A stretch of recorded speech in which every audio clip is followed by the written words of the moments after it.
nakadikit sa kasikatan, Minia, in our business, in the celebrity business, are controversies. Opo.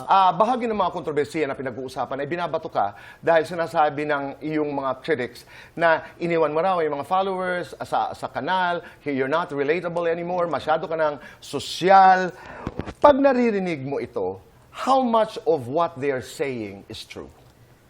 I think depende rin po talaga yun sa perspective ng mga tao, Tito Boy. Kasi pwede pong yung relatability ko po ay naging aspiration na sa kanila. And alam mo, Tito Boy, parang nakapapagod na rin po kasi ako sa conversation na to. Kasi paulit-ulit na lang, kahit ano pong sabihin ko, may ibabato pa rin po yung ibang tao.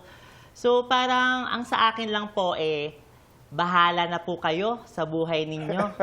Basta ako, nakaangat na ako. Kimi na ako!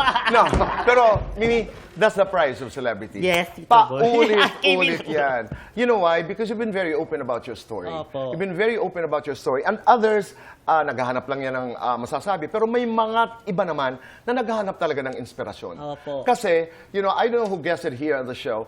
I like that line, if she did it, I can do Totoo it. po. Totoo, Yun Tito ang Boy. aspiration and inspiration. At saka pwede ko pong i-add, Tito Boy, na parang hindi po ba mas nakakatakot na pag tinignan niyo po yung past version of yourself na after 5 years, you're still the same person. Na That's parang important. walang growth, stagnant.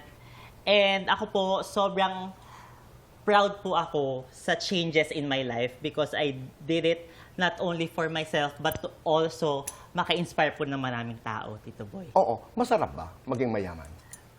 Compared po dati talaga naman, Tito Boy, kasi galing rin po ako talaga sa walang-wala. So, yun po talagang pangarap ko for my family na parang, sana sarili kaming bahay. Kasi di ba, Tito Boy, pinapalayas kami dati. Tama. Oo, palipat-lipat. Palipat-lipat kami, Oo. ganyan. So, parang, gusto ko talaga yumaman. Tsaka, alam mo ba yung Tito Boy, minanifest ko kasi yun nung dati na parang, sana, kahit wag niyo na po ako bigyan ng boyfriend, payamanin niyo na lang po ako. So parang ayun yata ang nangyari ngayon sa akin, Tito Hindi ka Boy. binigyan ng boyfriend. Hindi talaga.